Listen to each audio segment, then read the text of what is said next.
Lecturas de Tabaquería presenta La historia interminable.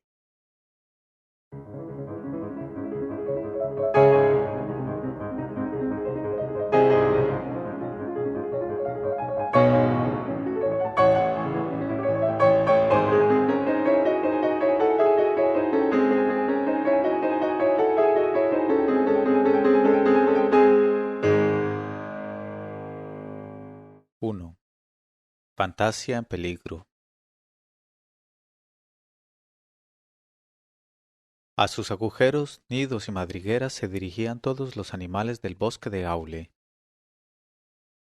Era medianoche, y en las copas de los viejísimos y gigantescos árboles rugía un viento tempestuoso. Los troncos, gruesos como torres, rechinaban y gemían. De pronto, un resplandor suave cruzó en zigzag por el bosque, se quedó temblando aquí o allá, levantó el vuelo, se posó en una rama y se apresuró a continuar. Era una esfera luminosa, aproximadamente del tamaño de una pelota, que daba grandes saltos, rebotaba de vez en cuando en el suelo y volvía a flotar en el aire. Pero no era una pelota, era un fuego fatuo, y se había extraviado. Un fuego fatuo infatuado, lo que resulta bastante raro, incluso en fantasía. Normalmente son los fuegos fatuos los que hacen que otros se infatúen. En el interior del redondo resplandor se veía una figura pequeña y muy viva, que saltaba y corría a más no poder. No era un hombrecito ni una mujercita, porque esas diferencias no existen entre los fuegos fatuos. Llevaba en la mano derecha una diminuta bandera blanca que tremolaba a sus espaldas. Se trataba, pues, de un mensajero o de un parlamentario. No había peligro de que, en sus grandes saltos aéreos en la oscuridad, se diera contra el tronco de algún árbol porque los fuegos fatuos son increíblemente ágiles y ligeros y pueden cambiar de dirección en mitad de un salto. A eso se debía su ruta en zigzag, porque, en general, se movía siempre en una dirección determinada, hasta que llegó a un saliente rocoso y retrocedió asustado. Jadeando como un perrito, se sentó en la oquedad de un árbol y reflexionó un rato, antes de atreverse a asomar de nuevo y mirar con precaución al otro lado de la roca. Ante él se extendía un claro del bosque, y allí, a la luz de una hoguera, había tres personajes de clase y tamaño muy distintos. Un gigante que parecía hecho de piedra gris y que tenía casi 10 pies de largo, estaba echado sobre el vientre, apoyaba en los codos la parte superior de su cuerpo y miraba a la hoguera. En su rostro de piedra erosionada, que resultaba extrañamente pequeño sobre sus hombros poderosos, la dentadura sobresalía como una hilera de cinceles de acero. El fuego fatuo se dio cuenta de que el gigante pertenecía a la especie de los comerrocas. Eran seres que vivían inconcebiblemente lejos del bosque de Aule, en una montaña, pero no sólo vivían en esa montaña, sino también de ella, porque se la iban comiendo poco a poco. Se alimentaban de rocas. Afortunadamente eran muy frugales y un solo bocado de ese alimento, para ellos sumamente nutritivo, les bastaba para semanas y meses. Además, no había muchos comerrocas y, por otra parte, la montaña era muy grande. Pero como aquellos seres vivían allí desde hacía mucho tiempo, eran mucho más viejos que la mayoría de las criaturas de fantasía, la montaña, con el paso de los años, había adquirido un aspecto muy raro. Parecía un gigantesco queso de Emmental lleno de agujeros y cavernas. Sin duda por eso la llamaban la montaña de los túneles.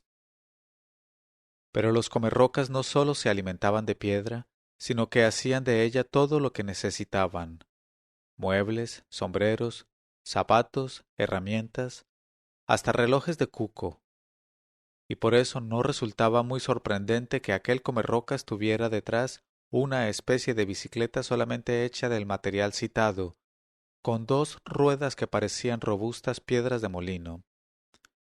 En conjunto, la bicicleta parecía una apisonadora con pedales.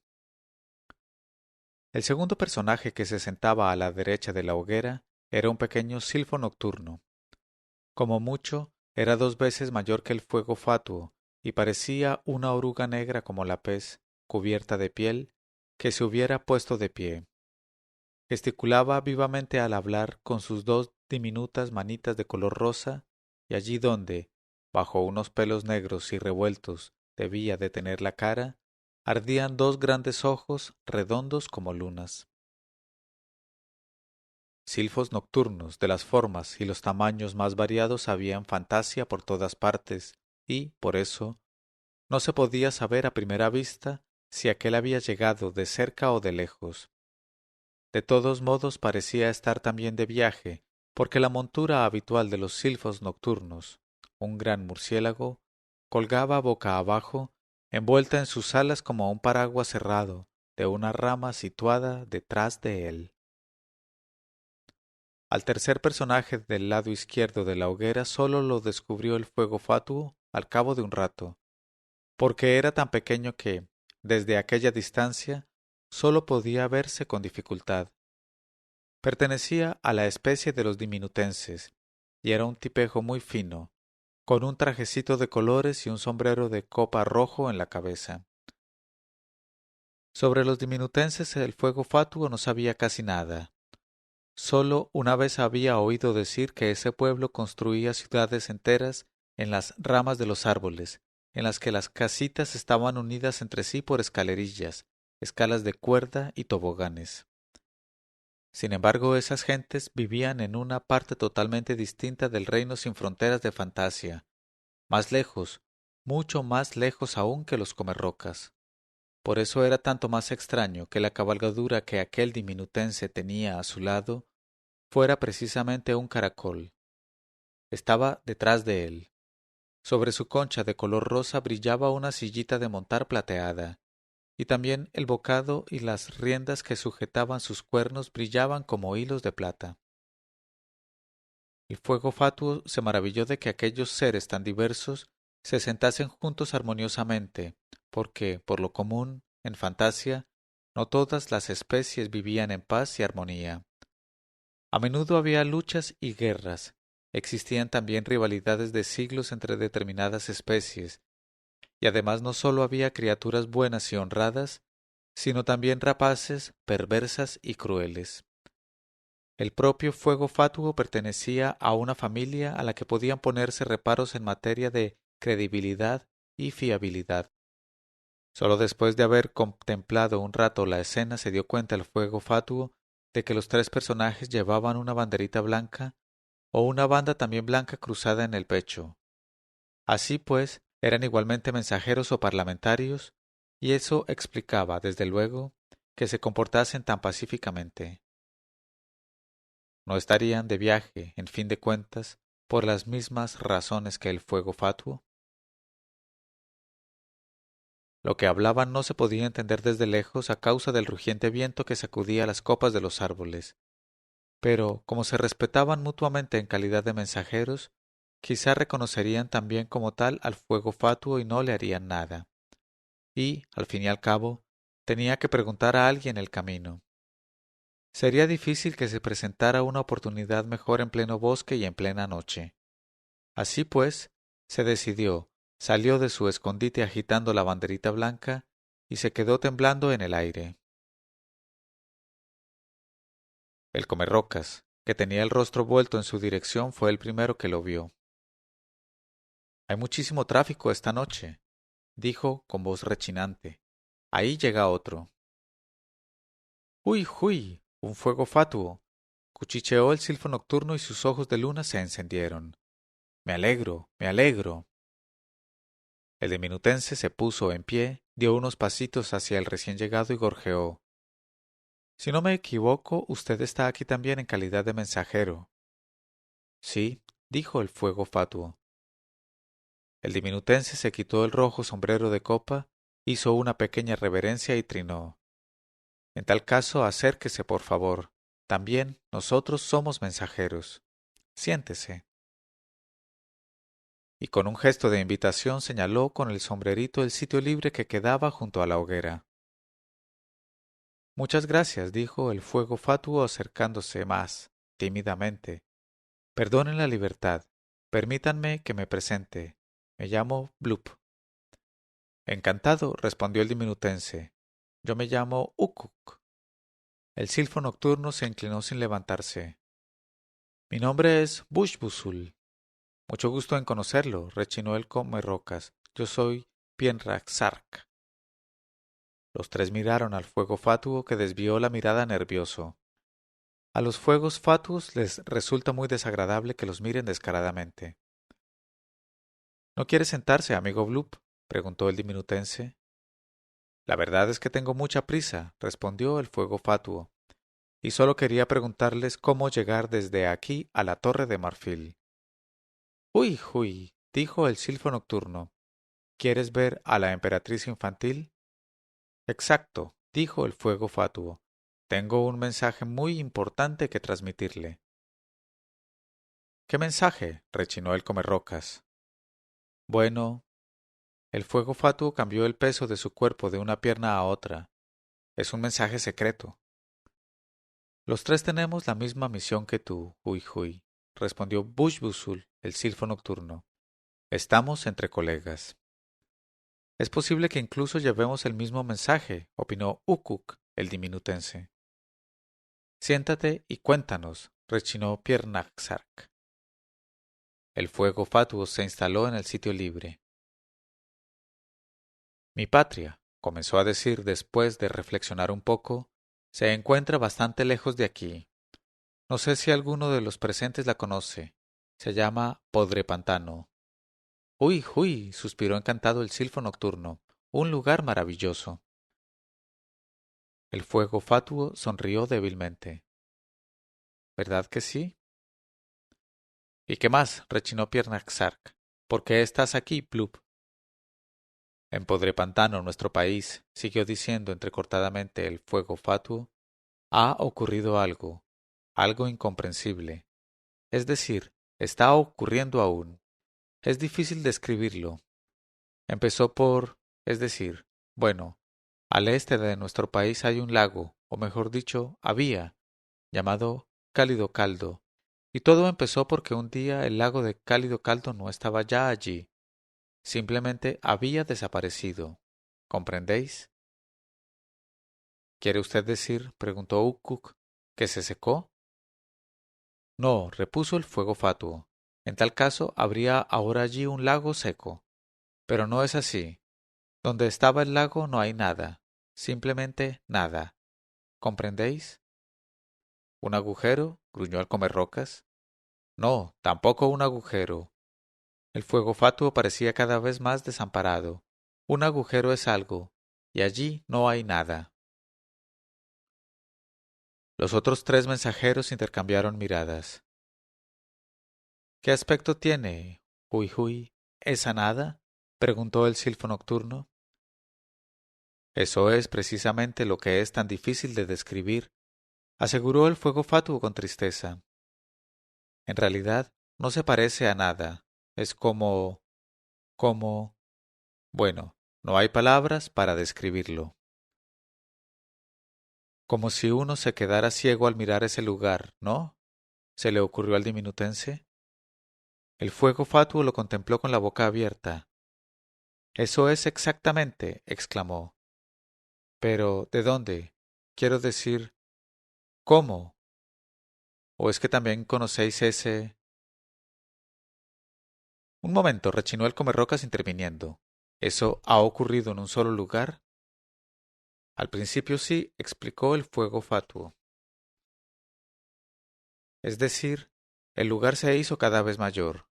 Cada vez faltaba algo más en la región. El supersapo Sumpf, que vivía con su pueblo en el lago de Cálido Caldo, desapareció de repente. Otros habitantes comenzaron a huir, pero poco a poco empezó también en otros lugares de Podrepantano. A veces era al principio muy pequeño, una cosa de nada, del tamaño de un huevo de gallineta. Pero esos lugares se ensanchaban. Si alguien por descuido ponía el pie en ellos, el pie o la mano, o lo que hubiese entrado allí desaparecía también. Por lo demás no es doloroso. Lo único que pasa es que, al que sea, le falta de pronto un pedazo.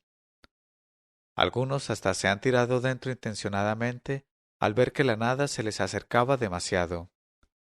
Tiene una fuerza de atracción irresistible que se hace tanto más intensa cuanto mayor es el lugar. Ninguno de nosotros podía explicarse qué era esa cosa horrible, de dónde venía, ni qué se podía hacer contra ella.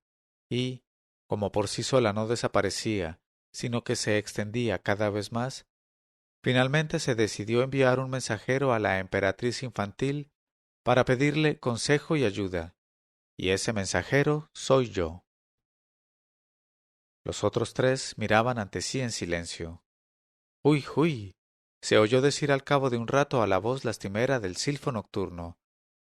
Allí de donde yo vengo ocurre exactamente lo mismo, y estoy aquí con la misma misión. ¡Huy, huy! El diminutense volvió el rostro hacia el fuego fatuo. Cada uno de nosotros, gorjeó, viene de un país distinto de fantasía. Nos hemos encontrado aquí por pura casualidad, pero todos traemos el mismo mensaje para la emperatriz infantil.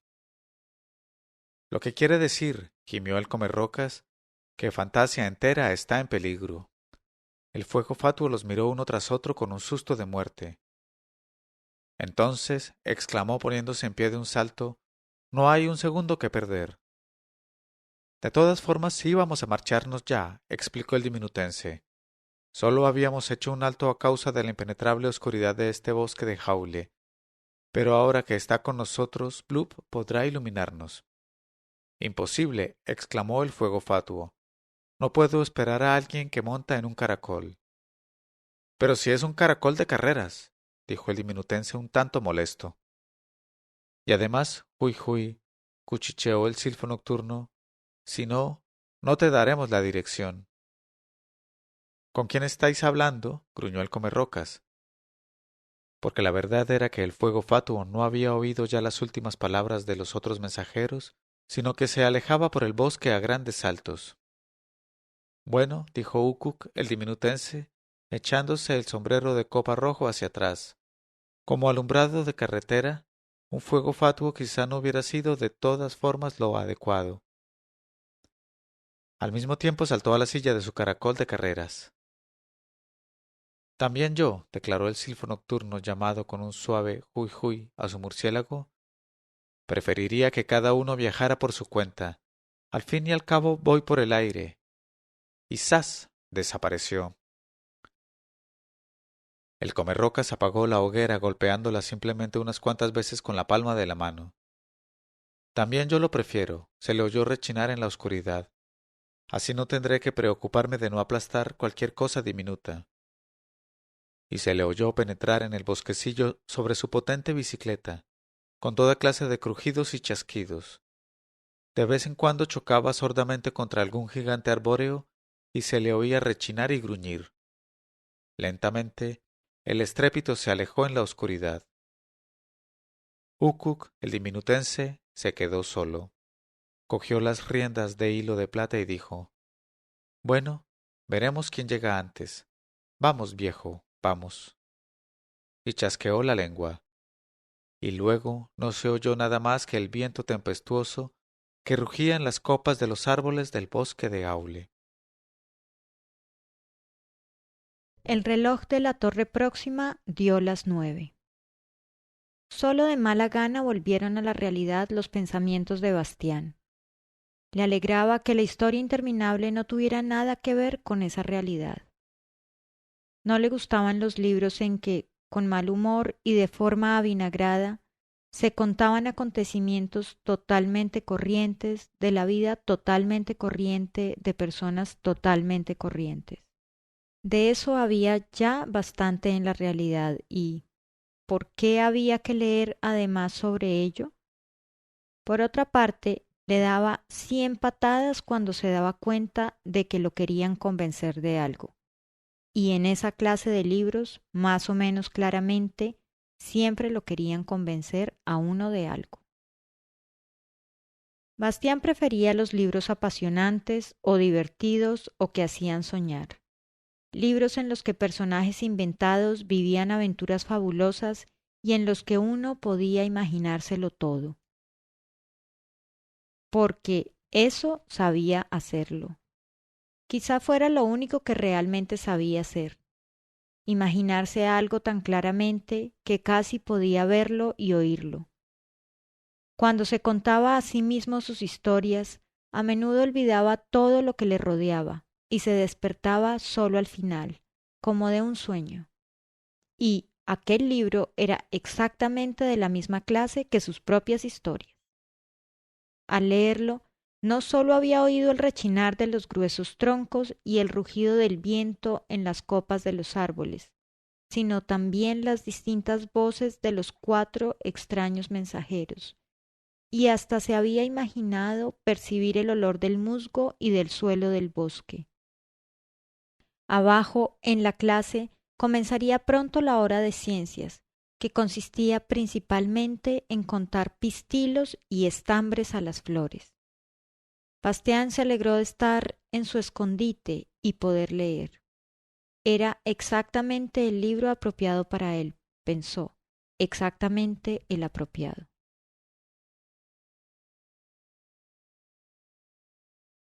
Una semana más tarde, Bushbusul, el pequeño silfo nocturno, llegó a la meta el primero, o más bien, estaba convencido de ser el primero porque había llegado por los aires.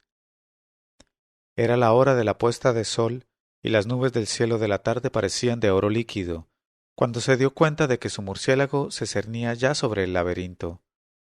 Ese era el nombre de una gran llanura que se extendía de horizonte a horizonte, y que no era otra cosa que un jardín inmenso lleno de perfumes turbadores y colores de sueño.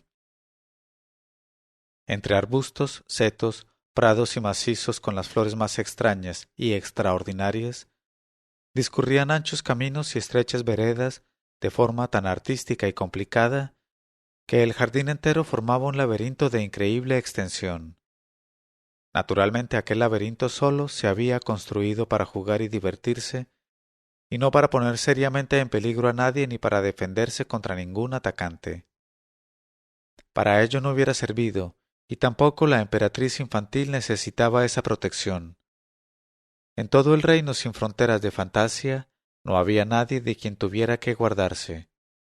Eso se debía a algo que pronto sabremos. Mientras el pequeño silfo nocturno planeaba con su murciélago, sin hacer ruido alguno, sobre aquel laberinto de flores, pudo observar toda clase de extraños animales. En un pequeño claro entre lilas y lluvias de oro, jugaba una manada de jóvenes unicornios al sol crepuscular, y una vez hasta le pareció haber visto, bajo una gigantesca campánula azul, a la famosa ave fénix en su nido, pero no estaba totalmente seguro y tampoco quiso volver para comprobarlo, a fin de no perder tiempo, porque ahora aparecía ya ante él, en medio del laberinto, y reluciendo en forma maravillosa la torre de marfil, el corazón de Fantasia y la residencia de la emperatriz infantil. La palabra torre podría dar quizá a alguien que no haya visto nunca el lugar una falsa impresión, como si se tratase de la torre de una iglesia o de un castillo. La torre de marfil era tan grande como una ciudad. Desde lejos parecía un picacho alto y puntiagudo, retorcido sobre sí mismo como una concha de caracol, y cuyo punto más alto llegaba a las nubes. Sólo al acercarse se veía que aquel inmenso pilón de azúcar se componía de innumerables torres, torreones, cúpulas, tejados, miradores, terrazas, arcos, escaleras y balaustradas que se entrecruzaban y entrelazaban. Todo era del marfil más blanco de Fantasia, y cada detalle estaba tan soberbiamente tallado que se hubiera podido tomar por el más fino encaje. En todos aquellos edificios vivía la corte que rodeaba a la emperatriz infantil. Tesoreros y sirvientas, sabias y astrólogos, magos y bufones, mensajeros, cocineros y acróbatas, funámbulas y narradores de historias, heraldos, jardineros, guardianes, sastres, zapateros y alquimistas. Y arriba del todo, en la punta más alta de la majestuosa torre, vivía la emperatriz infantil en un pabellón que tenía la forma de un capullo de magnolia. Algunas noches, cuando la luna llena brillaba en el cielo estrellado de forma especialmente grandiosa, las hojas de marfil se abrían convirtiéndose en una espléndida flor en cuyo centro estaba la emperatriz infantil. El pequeño silfo nocturno aterrizó con su murciélago en una de las terrazas bajas donde estaban las caballerías. Al parecer, alguien debía de haber anunciado su llegada, porque lo esperaban ya 5 cuidadores imperiales de animales, que lo ayudaron a bajar de la silla, se inclinaron ante él y luego, en silencio, le ofrecieron la libación ceremonial de bienvenida. Bushbusul probó apenas del vaso de marfil para guardar las formas y luego lo devolvió. Cada uno de los cuidadores bebió igualmente un trago, y luego todos se inclinaron de nuevo y llevaron al murciélago a los establos. Todo se desarrolló en silencio. Cuando el murciélago llegó al lugar que le estaba destinado, no tocó la bebida ni la comida, sino que se enrolló enseguida sobre sí mismo, se colgó de su gancho cabeza abajo y cayó en un profundo sueño de agotamiento. Lo que había exigido de él el pequeño silfo nocturno había sido un poco excesivo. Los cuidadores lo dejaron en paz y se marcharon de puntillas. En aquel establo, por cierto, había muchas cabalgaduras, un elefante rosa y uno azul, un gigantesco grifo, cuya parte superior parecía de águila y la inferior de león, un caballo blanco alado, cuyo nombre fue conocido en otro tiempo fuera de Fantasia, pero ahora se había olvidado, algunos perros voladores, otros murciélagos también y hasta libélulas y mariposas para jinetes especialmente pequeños. En otros establos había además otras cabalgaduras que no volaban, sino que corrían, reptaban, saltaban o nadaban, y cada una de ellas tenía cuidadores especiales para su servicio y aseo. Lo normal hubiera sido que se oyera una considerable confusión de voces, bramidos, chillidos, silbidos, gorjeos, cantos de rana y graznidos, pero reinaba un silencio total. El pequeño silfo nocturno estaba aún en el sitio en que el cuidador lo había dejado. De repente se sintió abatido y desanimado sin saber muy bien por qué. Pero también él estaba agotado por el larguísimo viaje, y ni siquiera el hecho de haber sido el primero lo animaba. «Hola», oyó decir de pronto a una vocecita gorjeante. «¿No es nuestro amigo Bushbusul? ¡Qué bien que haya llegado usted por fin!». El silfo nocturno miró a su alrededor y sus ojos de luna se encendieron porque, en una balaustrada, apoyado negligentemente contra un tiesto de flores, estaba Ukuk, el diminutense, agitando su rojo sombrero de copa. «Uy, huy», dijo el silfo nocturno desconcertado, y al cabo de un rato repitió otra vez. «Uy, huy». Simplemente no se le ocurría nada más inteligente. «Los otros dos», explicó el diminutense, «no han llegado aún. Yo estoy aquí desde ayer por la mañana». «¿Cómo? Uy, huy, ¿es posible?», preguntó el silfo nocturno. «Bueno», dijo el diminutense sonriendo con un poco de condescendencia. «Ya se lo dije, tengo un caracol de carreras». El silfo nocturno se rascó con su manecita rosa la negra maraña de piel de la cabeza. «Tengo que ver enseguida a la emperatriz infantil», dijo lloriqueando. El diminutense lo miró pensativo. Dijo. «Bueno, yo solicité audiencia ya ayer». «¿Audiencia?», preguntó el silfo nocturno. «¿No se la puede ver enseguida?» «Me temo que no», gorjeó el diminutense. «Hay que esperar mucho. Hay, como diría, una enorme afluencia de mensajeros». «Uy, huy», gimió el silfo nocturno. «¿Por qué?» «Lo mejor», trinó el diminutense, «es que lo vea usted por sí mismo. Venga, amigo Bushbusul, venga». Los dos se pusieron en camino. La calle principal que ascendía por la torre de marfil en una espiral cada vez más estrecha estaba llena de una densa multitud de extraños personajes. Gigantescos jinnis ataviados con turbantes, diminutos duendes, trolls de 3 cabezas, enanos, barbudos, hadas luminosas, faunos de pies de cabra, mujercitas salvajes con piel de vellón dorado, resplandecientes espíritus de las nieves y otros seres innumerables subían y bajaban por la calle. Formaban grupos hablando en voz baja o se acurrucaban mudos en el suelo, mirando ante sí melancólicamente. Cuando Bushbusul los vio se quedó inmóvil. «Uy, uy», dijo, «¿qué pasa aquí? ¿Qué hacen aquí todos esos?» «Son mensajeros», le explicó Ukuk en voz baja, «mensajeros de todas las regiones de Fantasia, y todos traen el mismo mensaje que nosotros. He hablado ya con muchos de ellos. Al parecer en todas partes ha surgido el mismo peligro». El silfo nocturno dejó escapar un largo suspiro quejumbroso. «¿Y se sabe qué es y de dónde viene?», preguntó. «Me temo que no. Nadie puede explicárselo». «¿Y la emperatriz infantil?» «La emperatriz infantil», dijo el diminutense en voz baja, «está enferma, muy, muy enferma. Quizá sea esa la causa de la incomprensible desgracia que se ha abatido sobre Fantasia. Pero hasta ahora ninguno de los muchos médicos que están reunidos en el recinto del palacio, ahí arriba, en el pabellón de la Magnolia, ha podido averiguar por qué está enferma y qué se puede hacer para curarla. Nadie conoce el remedio». «Eso», dijo el silfo nocturno sordamente, «es, uy, una catástrofe». «Sí», respondió el diminutense, «eso es lo que es». Dadas las circunstancias, Bushbusul renunció de momento a solicitar audiencia de la emperatriz infantil. 2 días después, por cierto, llegó también Blub, el fuego fatuo, que naturalmente se había equivocado de dirección y había dado un enorme rodeo. Y finalmente, otros 3 días más tarde, llegó el comerrocas Pienraxark.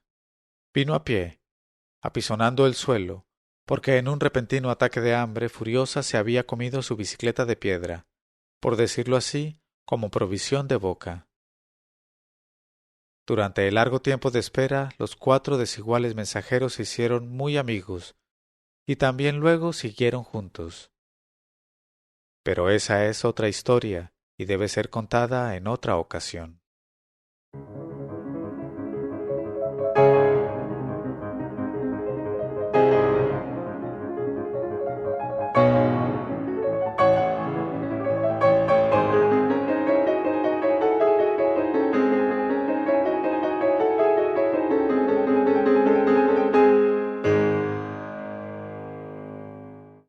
Leyeron este capítulo Mauricio Duque Arrubla y Claudia Lozano.